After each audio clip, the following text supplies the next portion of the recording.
എല്ലാവർക്കും Sindhu's food and സ്പൈസസിലേക്ക് സ്വാഗതം. ഇന്ന് നമ്മൾ ഉണ്ടാക്കിയിരിക്കുന്നത് ചപ്പാത്തിയൊക്കെ ബാലൻസ് വന്നു കഴിഞ്ഞിട്ടുണ്ടെങ്കിൽ അത് എങ്ങനെ നമുക്ക് വളരെ ടേസ്റ്റി ആയിട്ടും ഹെൽത്തി ആയിട്ടും കഴിക്കാൻ പറ്റുന്നുള്ളതാണ് നമ്മൾ ഇന്നത്തെ വീഡിയോയിൽ കാണിച്ചിരിക്കുന്നത്. അപ്പോൾ ഇന്ന് നമ്മൾ തയ്യാറാക്കിയിരിക്കുന്നത് കൊത്തി ചപ്പാത്തിയാണ്. ഇതിൽ ഞാൻ മുട്ട ചേർത്തിട്ടാണ് തയ്യാറാക്കിയിരിക്കുന്നത്. ഇപ്പം നിങ്ങളുടെ കയ്യിൽ ചിക്കൻ ഉണ്ടെങ്കിൽ ചിക്കൻ ചേർത്തിട്ടും നമുക്ക് ഈ ഒരു രീതിയിൽ തന്നെ കൊത്തി ചപ്പാത്തി തയ്യാറാക്കാവുന്നതാണ്. അപ്പോൾ നിങ്ങൾ ഇതുവരെ ഈ ഒരു രീതിയിൽ ട്രൈ ചെയ്തിട്ടില്ലെങ്കിൽ ഇതൊന്ന് ട്രൈ ചെയ്ത ശേഷം ഫീഡ്ബാക്ക് തരാൻ മറക്കരുത്.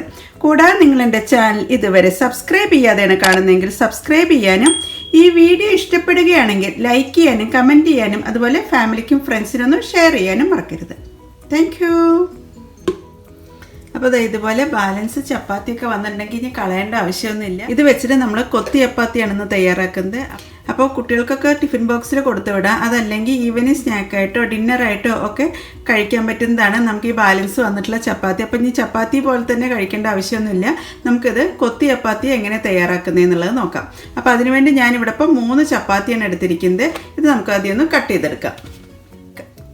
ചപ്പാത്തി ഇതുപോലെ 4ആക്കി മടക്കിയ ശേഷം കത്രിക വെച്ച് കട്ട് ചെയ്തെടുത്താൽ മതി. അപ്പോൾ പെട്ടെന്ന് തന്നെ കട്ടായി കിട്ടും. ഇതുപോലെ നീളത്തിലാണ് നമ്മൾ കട്ട് ചെയ്തെടുക്കുന്നത്. ഇതുപോലെ എല്ലാ ചപ്പാത്തിയും കട്ട് ചെയ്തെടുക്കാം. അതിന് ശേഷം ഇതുപോലെ ഓരോ മടക്കുകളിലും ഒന്ന് കട്ട് ചെയ്ത് കൊടുത്താൽ മതി. അപ്പോൾ ഈ ഒരു ലെവലിലാണ് നമ്മളിപ്പോൾ ചപ്പാത്തികളെല്ലാം കട്ട് ചെയ്തെടുത്തിരിക്കുന്നത്. ഞാൻ ചിലതിൻ്റെയൊക്കെ നടുവിൽ ഒന്ന് കട്ട് ചെയ്ത് കൊടുത്തിട്ടുണ്ട്. അപ്പോൾ ഇത് ചപ്പാത്തിയാണെന്ന് കുട്ടികൾക്ക് മനസ്സിലാവില്ല. ഈ ഒരു രീതിയിൽ കട്ട് ചെയ്ത് കൊടുത്തു കഴിയുമ്പോൾ ഇനി നമുക്ക് ബാക്കിയുള്ള ചേരുവകൾ എന്തൊക്കെയാണെന്നുള്ളത് നോക്കാം. ഇനി നമുക്ക് ഇതിലേക്ക് വേണ്ടി കുറച്ച് മസാല ഒന്ന് തയ്യാറാക്കണം. അപ്പോൾ അതിനുവേണ്ടി ഞാനൊരു 5 വെളുത്തുള്ളിയാണ് എടുത്തിരിക്കുന്നത്. ഇതൊക്കെ ഒന്ന് ചതച്ചെടുത്താൽ മതി. പിന്നെ ഇതിലേക്ക് ചേർക്കുന്നത് കുറച്ച് കൊച്ചുള്ളിയാണ്. ഒരു 8-10 കൊച്ചുള്ളി എടുക്കാം. പിന്നെ നമ്മളിതിലേക്ക് ചേർക്കുന്നത് 2 പച്ചമുളകാണ്. അപ്പോൾ ഓരോരുത്തരും അവരവരുടെ എരിവിനനുസരിച്ചുള്ളത് ചേർത്താൽ മതി. ഇതിപ്പോൾ എൻ്റെ കയ്യിൽ അത്ര എരിവുള്ളതല്ല, അതുകൊണ്ടാണ് ഞാനിപ്പോൾ 2 പച്ചമുളക് ചേർത്തിരിക്കുന്നത്.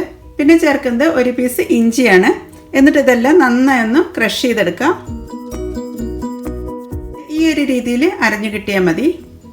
പിന്നെ ഇതിലേക്ക് വേണ്ടി ഞാൻ കുറച്ച് വെജിറ്റബിൾസും കൂടി ചേർക്കുന്നുണ്ട്. ഒരു ചെറിയ 2 സവാള ചേർക്കുന്നുണ്ട്, ഒരു തക്കാളി, അതുപോലെ തന്നെ ഒരു പകുതി ക്യാരറ്റ്. ഇതെല്ലാം നമുക്കൊന്ന് കട്ട് ചെയ്തെടുക്കാം. അങ്ങനെ വെജിറ്റബിൾസൊക്കെ കട്ട് ചെയ്തിട്ടുണ്ട്. സവാളയും ക്യാരറ്റും കുറച്ച് ക്യാപ്സിക്കം ഉണ്ടായിരുന്നു, അതുപോലെ തന്നെ കുറച്ച് ക്യാബേജും ഉണ്ടായിരുന്നു. അങ്ങനെ വെജിറ്റബിൾസ് എല്ലാം ചെറിയ പീസായിട്ട് തന്നെയാണ് കട്ട് ചെയ്തെടുത്തിരിക്കുന്നത്. പിന്നെ നമുക്ക് വേണ്ടത് മുട്ടയാണ്. ഞാനിവിടെ ഇപ്പോൾ 3 ചപ്പാത്തി എടുത്തുകൊണ്ട് തന്നെ 3 മുട്ട വെച്ചിട്ടാണ് ഈ ഒരു കൊത്തി ചപ്പാത്തി തയ്യാറാക്കുന്നത്. കൊത്തി ചപ്പാത്തി തയ്യാറാക്കാൻ വേണ്ടിയിട്ട് ഞാനൊരു കടായി സ്റ്റവിൽ വെച്ചിട്ടുണ്ട്. അതിനകത്ത് കടായൊക്കെ ചൂടായിട്ടുണ്ട്. ഇതിലേക്ക് നമുക്ക് എണ്ണ ചേർക്കാം. ഒരു 2 ടേബിൾ സ്പൂൺ വെളിച്ചെണ്ണ ഇതിലേക്ക് ചേർത്തിട്ടുണ്ട്. അതിനകത്ത് എണ്ണയൊക്കെ ചൂടാവാൻ തുടങ്ങിയിട്ടുണ്ട്. ഈ സമയത്ത് ഒരു 1/2 ടീസ്പൂൺ കടുക് ചേർക്കാം. അതിനകത്ത് കടുകൊക്കെ ഒരുവിധം പൊട്ടിക്കഴിഞ്ഞിട്ടുണ്ട്. ഈ സമയത്ത് നമുക്ക് ചതച്ച് വെച്ചിട്ടുള്ള കൊച്ചുള്ളി, വെളുത്തുള്ളി, ഇഞ്ചി അത് നമുക്ക് ഇതിലേക്ക് ചേർക്കാം. എന്നിട്ടിത് എണ്ണയിൽ നന്നായി ഒന്ന് മൂപ്പിച്ചെടുക്കണം. ആ വെളുത്തുള്ളിയുടെയും ഇഞ്ചിയുടെയൊക്കെ ഒരു പച്ചമണം മാറുന്നവരെയാണ് ഇളക്കി യോജിപ്പിക്കേണ്ടത്.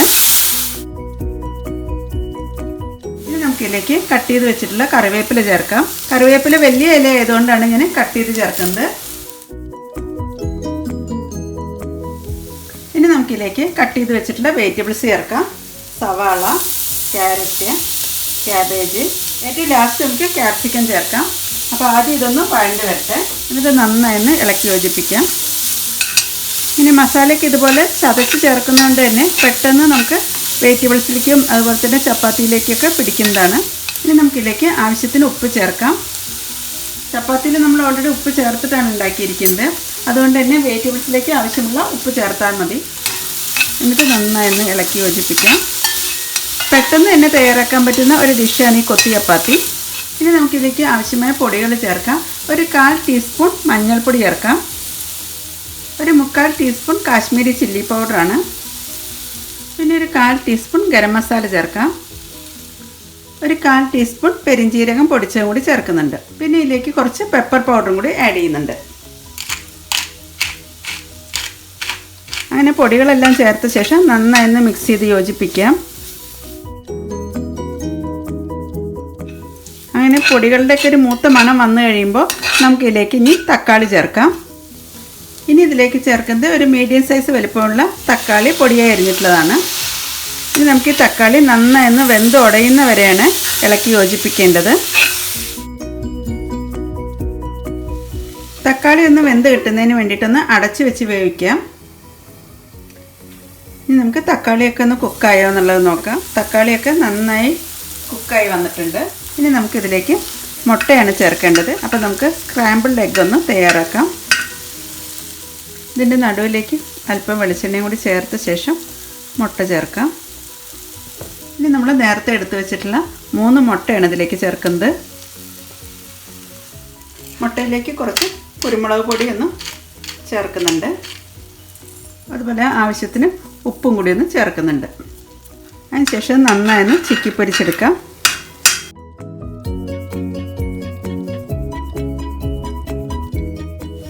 അതിനിതാ മുട്ടയൊക്കെ കുക്കായി വന്നിട്ടുണ്ട്. അതിനുശേഷം നമുക്ക് ഈ വെജിറ്റബിളുമായിട്ട് നന്നായി മിക്സ് ചെയ്തെടുക്കാം. ഇനി നമുക്കിതിലേക്ക് കട്ട് ചെയ്ത് വെച്ചിട്ടുള്ള ക്യാപ്സിക്കം ചേർക്കാം. അതിനുശേഷം ഒന്നും കൂടി ഒന്ന് മിക്സ് ചെയ്ത് യോജിപ്പിക്കാം. അങ്ങനെതാ മുട്ടയും വെജിറ്റബിൾസും എല്ലാം നന്നായി മിക്സായി വന്നിട്ടുണ്ട്. ചപ്പാത്തി ചേർക്കുന്നതിന് മുന്നേ ആയിട്ട് തന്നെ ഇതിൻ്റെ ഉപ്പും എരിവും എല്ലാം ഒന്ന് നോക്കണം. കറക്റ്റ് എരിവും ഉപ്പൊക്കെ തന്നെയാണുള്ളത്. ഇനി നമുക്കിതിലേക്ക് ചപ്പാത്തി ചേർക്കാം. ഞാനിപ്പോൾ 3 ചപ്പാത്തിയാണ് ചേർക്കുന്നത്. അതിനുശേഷം നമുക്ക് വെജിറ്റബിൾസുമായിട്ട് നന്നായി ഒന്ന് മിക്സ് ചെയ്തെടുക്കാം. അപ്പോൾ ഇനി പ്രത്യേകിച്ച് ഇനി കറിയുടെ ഒന്നും ആവശ്യമില്ല. ഈ ഒരു രീതിയിൽ തന്നെ നമുക്ക് കഴിക്കാവുന്നതാണ്. ഇതിപ്പോൾ 3 ചപ്പാത്തി കൊണ്ട് ആണ് നമ്മൾ ഈ ഒരു കൊത്തി ചപ്പാത്തി തയ്യാറാക്കിയിരിക്കുന്നത്. അപ്പോൾ കുട്ടികൾക്ക് ടിഫിൻ ബോക്സിൽ കൊടുക്കാനോ അല്ലെങ്കിൽ ഈവനിങ്ങിൽ സ്കൂൾ വിട്ട് വരുമ്പോൾ ഈവനിങ് സ്നാക്കായിട്ടോ ഒക്കെ കൊടുക്കാൻ പറ്റുന്നതാണ്. ഈ ഒരു രീതിയിൽ നമ്മൾ ഓഫ് ചെയ്യുകയാണെങ്കിൽ ചപ്പാത്തിയൊക്കെ ഒന്ന് സോഫ്റ്റ് ആയിട്ടായിരിക്കും കിട്ടുക.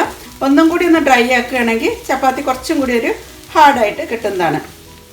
അങ്ങനത് വളരെ ടേസ്റ്റി ആയിട്ടതും അതുപോലെ തന്നെ ഹെൽത്തി ആയിട്ടുള്ള കൊത്തി ചപ്പാത്തിയാണ് തയ്യാറാക്കിയിരിക്കുന്നത്. അപ്പോൾ ഞാനിപ്പോൾ ഫ്ലെയിം ഓഫ് ചെയ്യാണ്.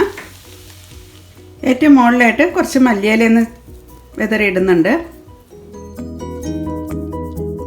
അതുകൂടാതെ കുറച്ച് സവാള കട്ട് ചെയ്തതും കൂടി ചേർക്കുന്നുണ്ട്. ഇനി നമുക്കിതൊരു സെർവിങ് പാത്രത്തിലേക്ക് മാറ്റാം.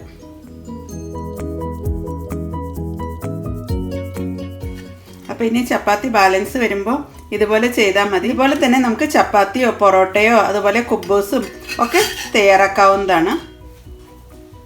അങ്ങനത്തെ കൊത്തി ചപ്പാത്തിയൊക്കെ തയ്യാറായിട്ടുണ്ട്. ഇതിൻ്റെ മുകളിലായിട്ട് കുറച്ച് ഞാൻ സവാളയൊന്ന് ഗാർണിഷ് ചെയ്യുന്നുണ്ട്.